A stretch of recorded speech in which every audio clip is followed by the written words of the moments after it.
You are an entrepreneur, a professional, a speaker, or a coach. And although you've come a long way, it's time for you to take it to the next level. We've got you. This is the Author to Authority podcast. We'll help you use authority and influencer marketing to build your business stronger and faster by publishing a book. You'll hear from guests that are thought leaders in sales, marketing, networking, communication, social media, promotion, and business leadership. Let's do it. This is the Author to Authority podcast. And now your host, the extraordinary word ninja, Thompson-Pinder. Welcome to the Author to Authority podcast. And if you're thinking today, man, sales is hard. Every time I talk to someone, the answer is no. Well, I got good news for you today because Jon is joining me and we are going to be talking about how to increase your closing rate by 87%. Welcome to the show, Jon. Thank you very much for having me. I very much appreciate it and hope everyone is ready for a great episode together. So Jon, let's start right in with some of the nitty gritty here, because I know everybody's listening's like, okay, how do we do this? Right. So first, I guess the first question is, let's give the biggest takeaway right at the beginning. What would you say is the best thing that someone needs to do to increase their closing rate?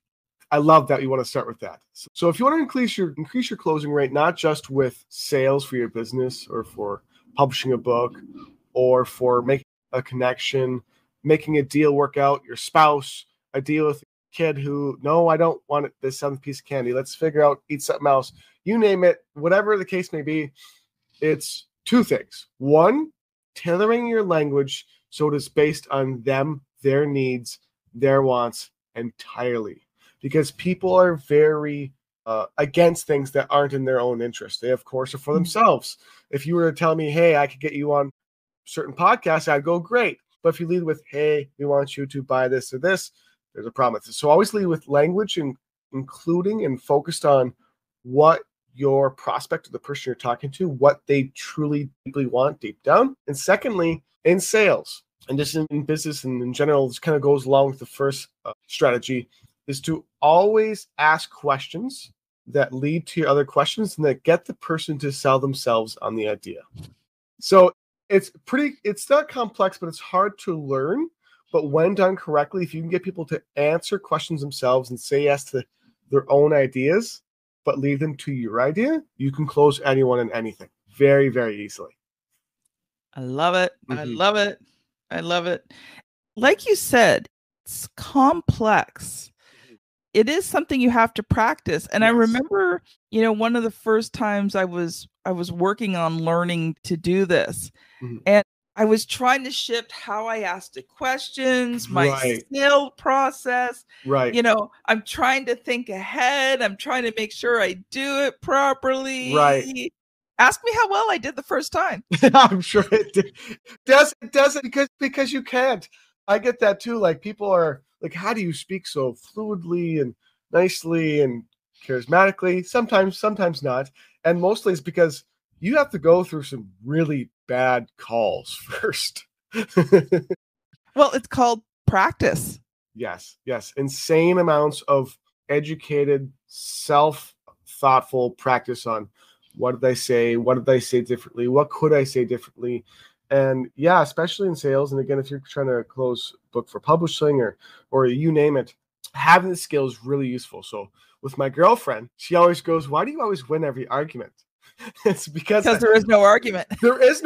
Yeah, exactly right. There is no argument because I agree with your situation. That's another part of sales and working with people too, is you don't want to object necessarily to things they say. They say, well, I want it like this. Great, we can do it like this. Now, if we could get this end result you want, would you possibly maybe be open to a few other ideas? Sure, maybe I would. Great. And if we could, you start asking these questions and get yeses. That's another big part of sales too, is getting yeses again and again and again. Getting yeses preluding to the bigger ask you want later on. All these things being also extraordinarily authentic. That's one of the things that I have a hard time not doing, which is great because it leads in with my personality type, how I present myself, you name it. When you are especially just yourself, people feel that and they want to work with you naturally just because they feel like you actually care, because people don't care about how much you know, they care about how much you care about them. Yeah, so true. I remember when I was first getting into sales and I had these very slimy, sleazy, manipulative people trying to teach me how to do sales. And I'm like, this is not me at all. And I finally had to get to the point where I didn't care if I won the trophy or if I was the top salesperson or whatever. I just had to sell in the way that I could look myself in the mirror. Right. And go, oh, I didn't this person off. I didn't actually, you didn't pressure them. And that's actually what I consider bad sales. Bad sales we're taught at that time is, pressuring people, trying to make them make a decision. It also, the weird thing is it actually doesn't convert as well either. No. So it feels wrong and it feels like off, and it also just doesn't actually work as well as much as people tell you. Because a lot of times I'll meet someone, they go, oh, this person's a really good salesperson. You should talk with them and see how they do it. And a lot of times, I believe in like the consultative way of selling, questioning. And again, I'm always on the thing is some people can't afford your stuff. Some people don't want what you're offering. But the great thing is that doesn't mean you still can't sell them on something else that can still help them. Because a lot of people, especially in selling your book to someone or selling your idea to someone or anything else, you name it, I think people get caught up in the no, that means I can't work with this person anymore. No means you haven't quite found something that will help them yet. So you still need to dig deeper on what they want. You still need to dig deeper on possible ways you can work with them. Because handling no is most people's kryptonite. It's like, well, I'm shutting down now. No is like, okay. Cool. Sounds good. I've learned that no has become a very good friend of mine. Right. It is. It's self-filtering, and it's good to hear no. And I think maybe in today's world, told no enough. We need a little more no. It develops you. And sometimes, like, I believe in God, and sometimes I think God has people say no because they're just not the right person for you. It might just be you don't want to work with, like, wish a couple people would have said no to me in a couple business deals. So a real quick example of that is so we've done different types of lead generation for my businesses for years. We've done PPC, we've done Facebook, YouTube, organic, all types of stuff, right? And we're like, we want to get into SEO. We know nothing about it. We're going to dive into SEO. And if you don't know, SEO is the most complicated type of business model to run, period. When you get into like larger, more competitive industries, it's everyone, I don't recommend it unless you have a very small niche or you're doing it locally. Locally, it's much easier. So we work with two agencies.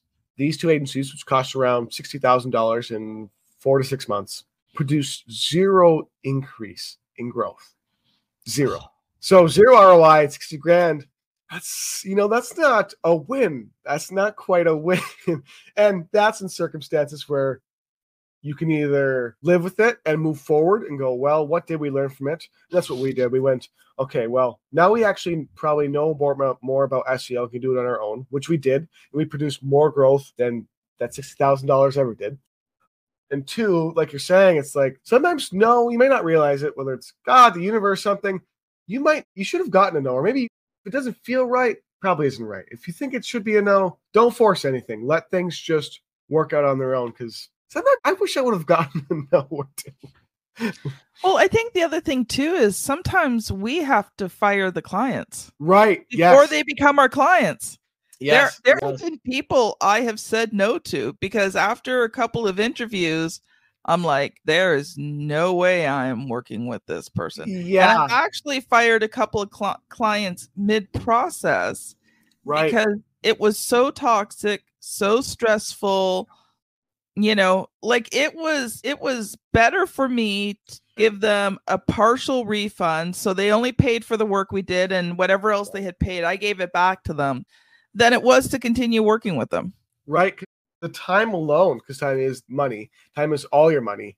The time alone and the resources to working with a really difficult client and the stress of it, it's just not anyone, again, yeah, if you're listening to this and you want to work with someone but quite aren't sure because of your interaction with them, or they act a certain way, or it just seems like it's going to be a lot of rigmarole, back and forth, back and forth, back and forth, let yourself not get the client. Even if you need it right now, try your best to just go, you know what, I'll find someone else. I'll work with someone else. Or send them to someone else. Say, hey, I don't think this is going to work for us. At least collect an affiliate commission off a referral fee. I have someone else who can handle this for you. And yeah, that's something huge people have to get used to. Especially when I first got started doing some different consulting and different things, saying no was very difficult. And I found out the hard way. Yeah, middle of the process, you're working with someone, you're like, this is not the original project I thought this was going to be. Nearly close. And I want to get out, but I don't know how to get out. And it's just such a drainer of time, energy. It doesn't go as fluidly. You're saying no is a good thing.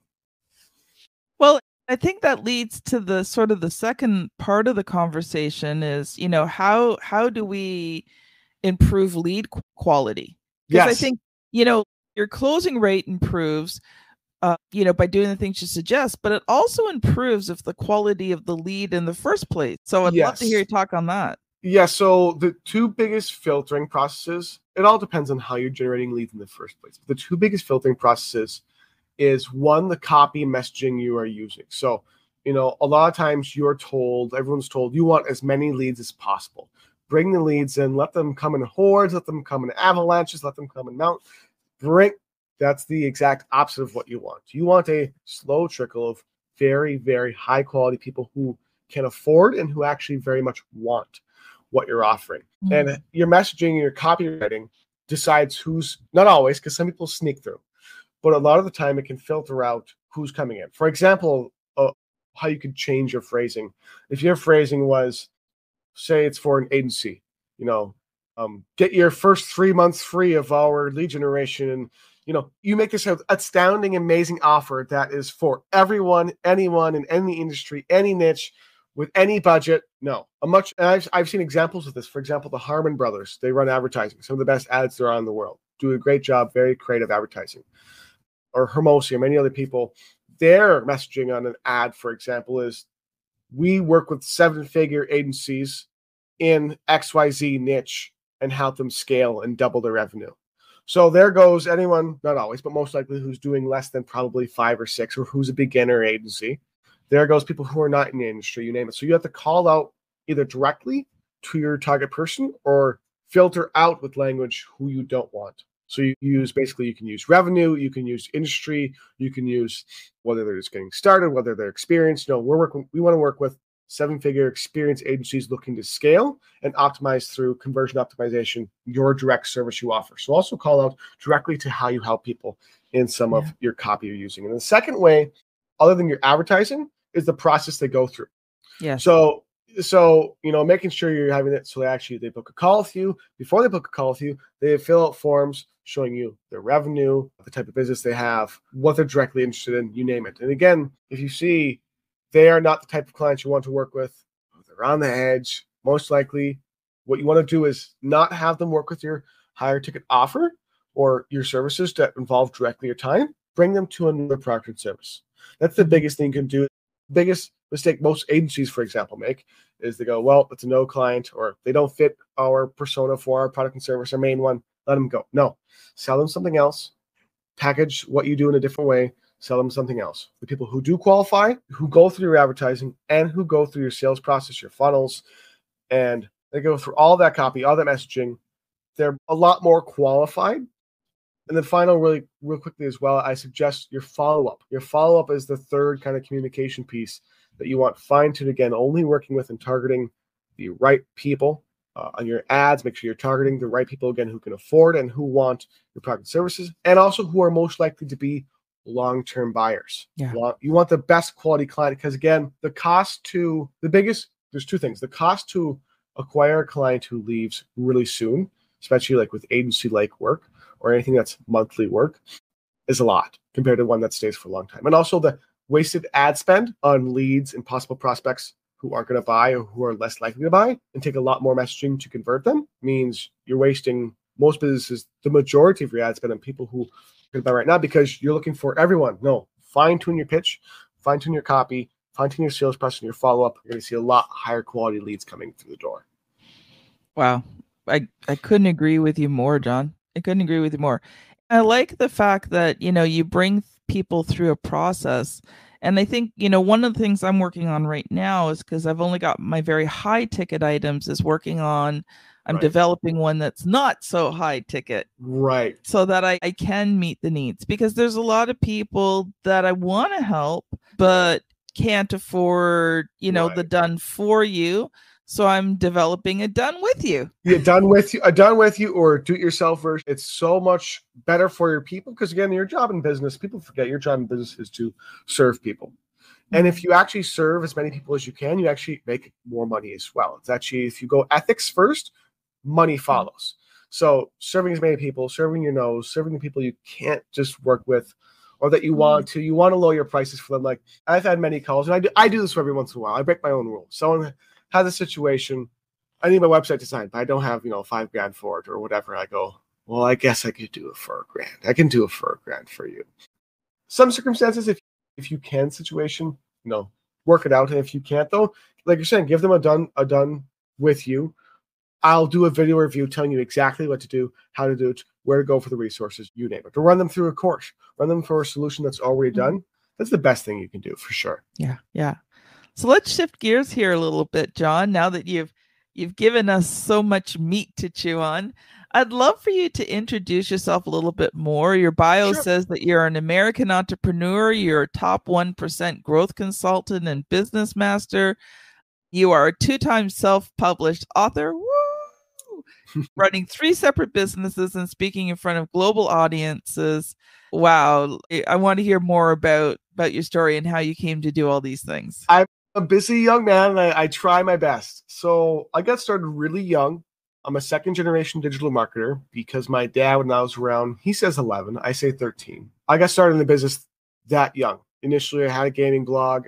I still game a lot. I had a gaming blog. I actually convinced this is where my persuasion and entrepreneurial started. I convinced my teacher to have multiple days in class of people creating their own blogs, their own websites, and different things. So I saw my dad brought our family out of poverty. So my family was living in someone else's basement in welfare apartments. He brought our family out of that, as well as my mom, who both worked extraordinarily hard. I think at one point, she had 2 or 3 jobs. He had like 3 jobs. It was a craziness at that time.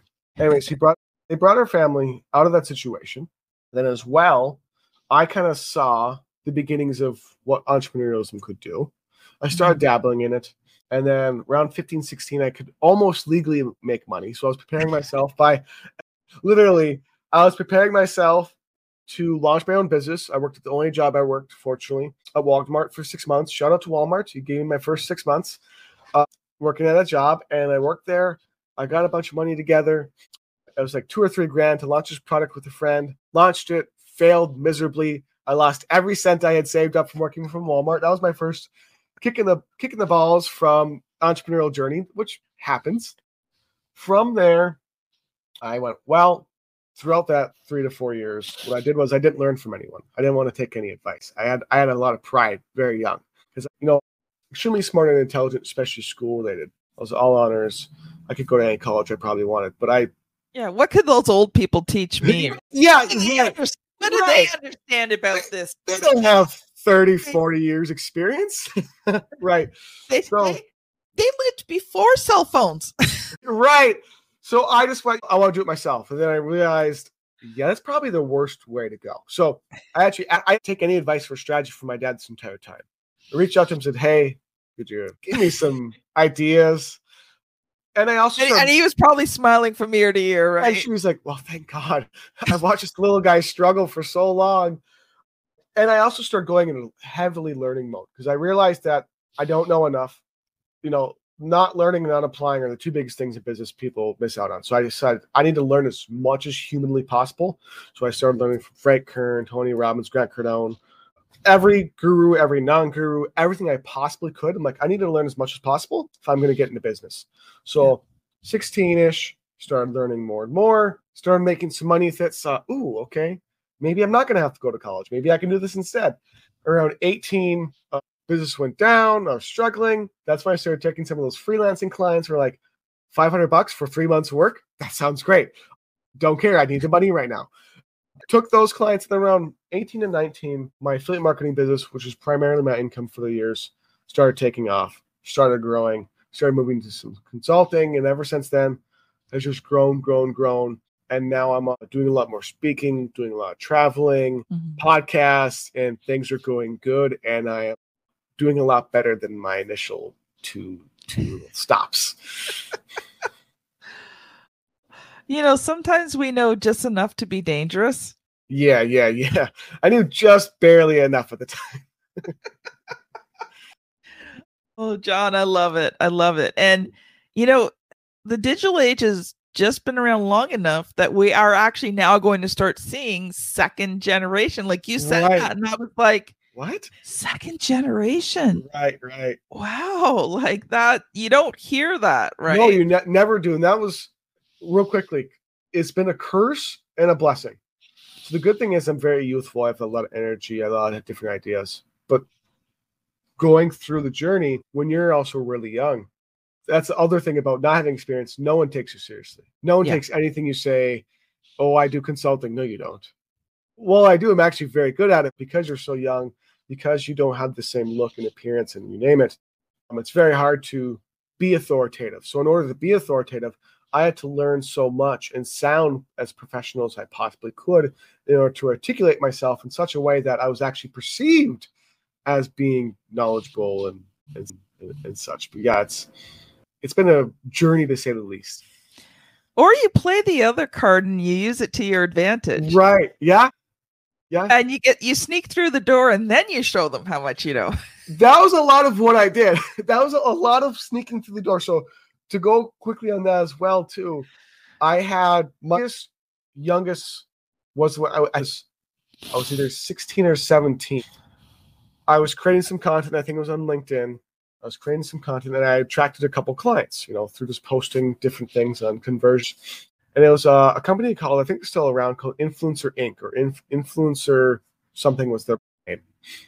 And they said, we see your stuff. We like your content. Tell us how much you charge. And I looked at their stuff and I went, this is a serious. So I $8,600. I had never earned nearly $8,600 in probably 2 months, let alone one single project. And I went, well, great, we can do that, but we can do a split pay, $4,300 initially, $4,300. I'm like, I have never heard of that money in my life. That's a lot of. So I'm like, sure, what do you need done? I can do anything. I can. You paid me that much? Wow. Yeah, I will discover what I need to find out.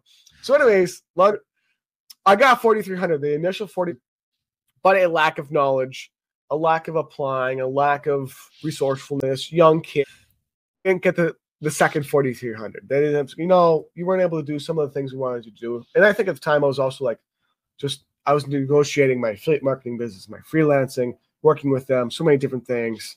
First, it didn't work out. But it goes to show as well that people, whether you're thinking about being an entrepreneur, you are an entrepreneur, you want to connect with a podcast, you want to connect with a great person to talk to, never be afraid to, because you might get a very, very unexpected yes. And even though you can often, Influencer Joy on YouTube. Influencer Joy has a pretty large channel and great. I think he has over 1 million subscribers, which it's pretty bulky. He does a great job. And Joy didn't answer me for the first 5 follow-ups. I'm like, I'm trying. I made videos, videos like this. I made different things, different deals, whatever. I finally got him to buy some services from me just to work my way in the door, because you have to ask. You have to ask again. You have to ask a 6th time, a different way, a different perspective. You have to follow up like a machine, and eventually you'll get a yes, or you'll find someone else who'll give you a yes. Entrepreneurship to me is it's like being in a boxing gym with Mike Tyson, but you have on pillows and he has brass knuckles, and you're just taking left and right hooks like nonstop. And eventually, well, Mike Tyson, you'll lose, but an entrepreneurial journey, you'll get a win somewhere. Oh, Jon, I love it. We're going to shift gears again because you are a 2-time self-published author. So first of all, tell us about your, and then I'm going to ask you a couple questions. Yes. So there's 2 books. One is 19, which I wrote at 18. And I got a lot of criticism for, you don't know a lot of life. I didn't. Well, this is the biggest thing I can teach people. I think that one of my blessings, and that's why I wrote the book, is it's not from my personal experience. It's from other people's experiences I watched growing up, because the situation I been through, my parents' issue, being really poor, through being a weird kid and getting bullied a lot, many other things. I didn't learn from my experience. I learned from watching others. Like, oh, I don't want to do that. If I'm going to grow up, struggling, a lot of issues going on, you name it. So I watched my outside world. I can create a book. I can make a book because, well, 2, I didn't like to do what other people told me what to do or not to do. So I decided to do things on my own. And 3, very much so. I could go on stories about that all the time. But 3, I think the biggest thing is learning from other people's experiences, so you do not have to fail, so you do not have to struggle, so you don't have to go through their difficulties. I would rather not be beaten by personal experience. That sounds rough. That sounds the least smart thing to do. So I'm going to take it from other people's examples. So I took the stories, some of them my personal life, some from other sources, and put it into a book called 19, which goes through 19 different lessons learned throughout my life from others' health. Just mindset, financials, everything. And then finally, I also created more recently a book called Finally Wealthy. Now, I'm not wealthy compared to some others. Through my background of being 2 times very close to being homeless. One was with my family, which I couldn't have helped. Those just circumstances. Dad had 2 offline businesses bankrupt. The second was my fault. My fault. But through those circumstances and such, I'm wealthy compared to anything I have through. So I wrote kind of what I've done through my journey to financially support others, and as well how to manage business finances, how to optimize business, grow your business, everything else. So Finally Wealthy. And I got some other people's experiences and some of my own to combine and put together to some good. Hey, I love it. Love it. Here's a question that every author who comes on the show gets. So, what was the good, the bad, and the ugly? Let's say your second book, about publishing your second. I'll do the bad and the ugly first. The bad and the ugly, again, the criticism in everyone who reads the book or both books of, well, can you really write about this? I mean, are you really, really well? Like, well, you don't understand the idea of I'm wealthy, and people can become wealthy from where they were. So dealing with a lot of criticism, people reading the book, the difficulty at the time of getting people to read the book as well. Like, I will give you a book. Will you read it? Yes. Okay, I see the book. Have you read it? I've read the first 10 pages. It's 180 pages. That's not enough. It's not. I don't write thin books. I write thicker books. It's not enough. I need to get some feedback. So that was hard. The criticism, trying to get honest critique, because some people are also biased. Some people who read books and review stuff put in their own personal bias, and that's a lot of the time their own critique they're giving you is, well, with my life experiences, I don't interpret information the same, so I'm going to give you different. The good thing, however, it's a really damn book. I read the 2 I've written probably about 15 to 20, because I want to poke holes in them. I want to make sure that what I'm writing is ethical, is it honest, is it true, is it accurate, is it actually cool? And I'm reading them for the 15th time, I go, this is pretty good. So Finally Wealthy is the one I'm most proud of. I think really good, high quality, actually actionable stuff with not a story and filler. Like, story is great, but I think mostly actionable stuff and actions you can take right now to see an immediate result in your financials, your personal financials, advancing your career, advancing your business, you name it. That's priority. Like, I can tell a story and engage you, but also, like, you need to know what to actually do to make a difference, because I get sick of reading books. There's a lot of ones recently that are they're like, top bestsellers because they have a lot of really good story, but the actions, like, here's this much story, make sure take care of, I don't know, like balancing your checkbook. Checks don't even exist anymore, but that's my example. So I'm always value action first, stories. Yeah. It's me. I won't say the name of the book, but I'm reading a book. And everybody says it's the most amazing book. It's on a specific subject that I'm trying to learn. Yep. And I'm like, it's not that I know there's some nuggets, and the last third of the book is a fair amount of nuggets. But the first 2/3 of the book, I could have actually have just not read. Right, at all. You wasted hours just reading this entire preamble. Listen, I mean, the person went into the history of a certain thing, which is fine. Like, I get it, okay? It's understanding some of the history is good, but he spent 2/3 of the book talking about the history, and then the last third is about what to do to actually make this thing work. And I'm like, I kept reading it in case there's something. Right, you're like, it's got to be in the 3 pages, 5 pages from now. There's got to be, nope. All right, 7 more pages. There's got to be something else. And then finally you get to, you're like, thank God. One of the things that I do for people is I will take their books and assess for them. Now, most of the times these books aren't published yet, but sometimes I do assessments on books that are already published because they're not seeing the results that they want from the book. Right. And one of the main things that I see is they don't get to what the person wants fast enough. Right. So you lose.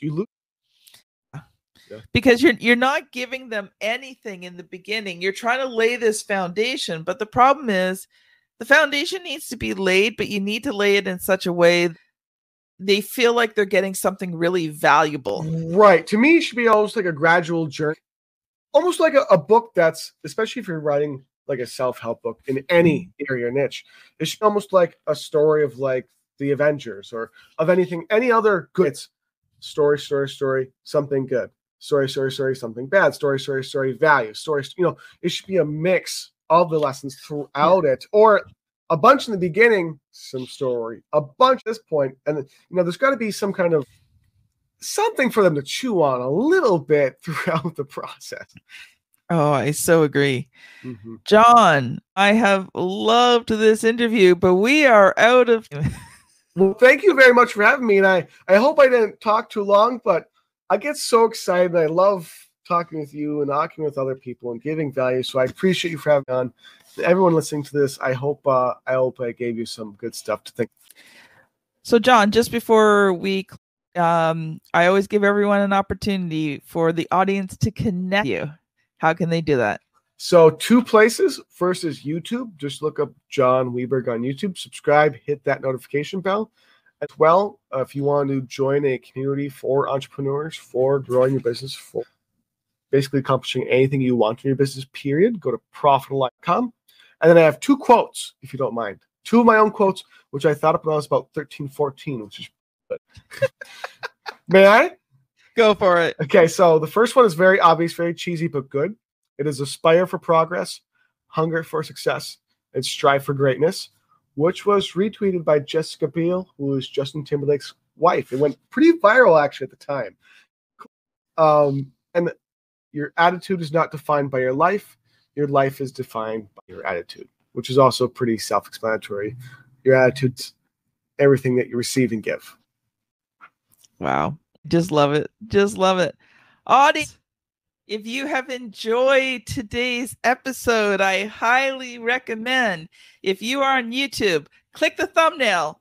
I know these last episodes I've been doing this because I don't know which side it is, but you will see the thumbnail on there for episode 403 with Donnie Bovine. You don't have a sales problem.